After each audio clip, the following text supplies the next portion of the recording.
अस्सलामु अलैकुम वरहमतुल्लाहि वबरकातुहू।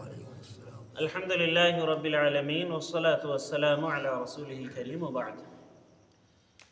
किसी भाई ने आज एक सवाल किया और ये सवाल कुछ दिनों पहले किसी और ने भी किया था। सवाल ये है कि क्या शाबान के महीने में नफली रोज़े रखना मना है? इस तरह की कुछ अहादीस भी हैं और वो सही भी हैं। उसका मफ़हूम कुछ लोग नहीं समझ पाए तो अब उनकी ज़हनियत बनी हुई है कि शाबान के महीने में रोज़ा नहीं रखना चाहिए। आइए उन अहादीस को हम समझते हैं। एक हदीस जो अबू दाऊद, तिरमिज़ी और इब्न माजा वगैरह में है, अल्लाह के नबी सल्लल्लाहु अलैहि वसल्लम ने इरशाद फरमाया, इज़न तसफ़ शाबान फ़ला तसूमू, जब शाबान महीने का आधा हिस्सा गुजर जाए तब रोज़ा ना रखो। यानी 15 दिन गुजर गया, अब 16वीं तारीख शाबान की आएगी तब रोज़ा नहीं रखना है। बाज़ लोगों की ज़हनियत ये बनी हुई है कि पूरा शाबान महीना रोज़ा नहीं रखना है। हदीस में क्या है?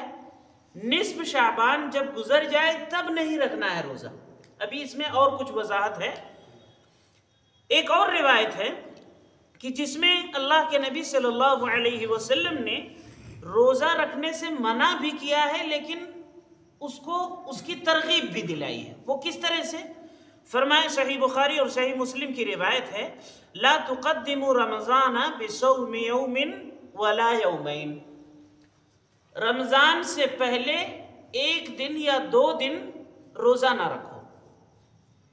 ये मना किया गया कि रमज़ान से एक दिन पहले या रमज़ान से 2 दिन पहले रोज़ा ना रखो।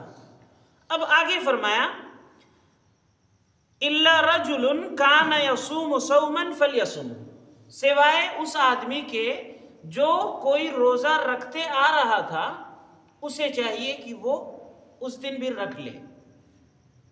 यानी एक शख्स है जो नफली रोज़ा रखता है पीर और जुमेरात के दिन, सोमवार और जुमेरात के दिन।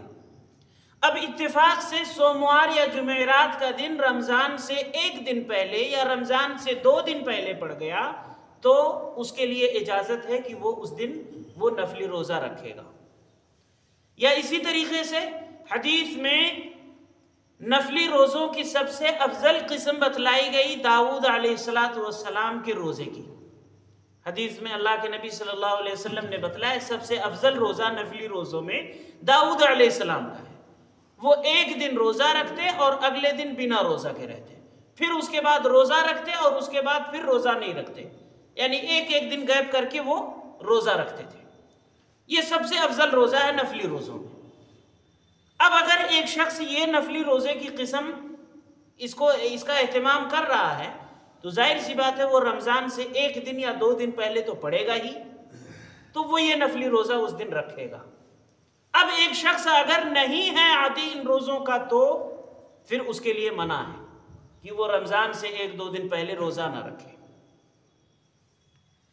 होता यह है कि जब शाबान का महीना ख़त्म होने लगता है या कोई भी महीना, तब नया महीना शुरू होगा। उसकी पहचान जानकारी कैसे होगी? चांद देखने से। इत्तेफाक से 29 जब शाबान हुआ तब बदली हो गई, आसमान में बादल छाया हुआ है, चांद नजर नहीं आया। अब यहाँ बाज लोग एहतियात करते हैं, हो सकता है आने वाला दिन ये रोज़े का हो, रमज़ान का पहला दिन हो, तो ऐसा करते हैं हम रोज़ा रख लेते हैं। अगर रमज़ान का पहला दिन होगा तो ये हमारा फ़र्ज रोज़ा हो जाएगा, और अगर रमज़ान की तारीख नहीं होगी, उसके बाद रमज़ान शुरू हो रहा होगा, तो ये हमारा नफली रोज़ा हो जाएगा। तो ऐसा एहतियात करने से अल्लाह के नबी सल्लल्लाहु अलैहि वसल्लम ने मना किया है, बल्कि वाज़ेह फरमाया कि वो महीने की 30 तारीख पूरा करो। चाँद अगर नहीं नज़र आया कहीं पर तो महीने के पूरे 30 दिन मुकम्मल करो। ये बात हुई सही बुखारी की हदीस की, जिसमें साबित भी किया गया रोज़ा रखने के लिए और मना भी किया गया अलग अलग तरीक़े से। एक और रिवायत में है सही बुखारी और मुस्लिम की ही, आयशा रज़ियल्लाहु अन्हा, उम्मुल मोमिनीन आयशा रज़ियल्लाहु अन्हा कहती हैं, इसमें दो जुमले हैं, दोनों जुमलों पर आप गौर कीजिए। पहले जुमले में है कान रसूलुल्लाह सल्लल्लाहु अलैहि वसल्लम यसूम शाबान कुल्ला, अल्लाह के नबी सल्लल्लाहु अलैहि वसल्लम पूरे शाबान महीने का रोज़ा रखते थे। ये पहला जुमला है। अगला जुमला इस पहले वाले जुमले की तशरीह कर रहा है। क्या फरमाया आगे कि यसूम शाबान इल्ला कलीला, पूरे शाबान का रोज़ा रखते बस सिवाय कुछ दिन के, यानी 22 दिन, 25 दिन या 27 दिन, 26 दिन, इस तरह से रोज़ा रखते और कुछ दिन ऐसे रहते जो बिना रोज़े के गुजारते थे। यानी पहला जुमला में जो मुकम्मल रोज़ा रखने की बात है वो अगलब की बात है। अब इन तमाम हदीस का खुलासा और निचोड़ ये है कि अगर एक शख्स किसी भी किस्म का नफली रोज़ा रखते आ रहा है तो वो शाबान के महीने में भी रखेगा, हत्ता कि अगर वो नफली रोज़ा रमज़ान से 1 दिन या 2 दिन पहले पड़ रहा है तो उस दिन भी रखेगा।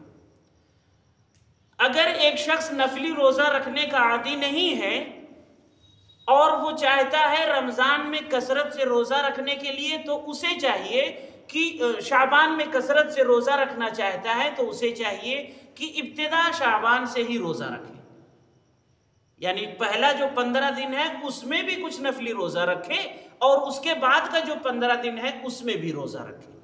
ये आखिरी वाली हदीस में है जो आयशा रज़ियल्लाहु अन्हा की मैंने पेश किया। अगर एक शख्स नफली रोज़ा का आदी नहीं है और शाबान के महीने में भी शुरू के 15 दिन में रोज़ा नहीं रखा है, यानी जो एक किस्म नफली रोज़े की इस महीने के लिए ख़ास है वो भी नहीं किया है, तो फिर वो बाद के 15 दिन में भी रोज़ा नहीं रखेगा, जैसा कि हदीस में मना किया गया है। और वो एहतियात वाला रोज़ा जो लोग रखते हैं रमज़ान से 1 दिन या 2 दिन पहले शक शुबहे में, वो एहतियात वाला रोज़ा भी मना किया गया है। अल्लाह ताला हम सभी को किताब और सुन्नत की सही समझ आता फरमाए। आमीन। सल्लल्लाहु अलैहि वसल्लम।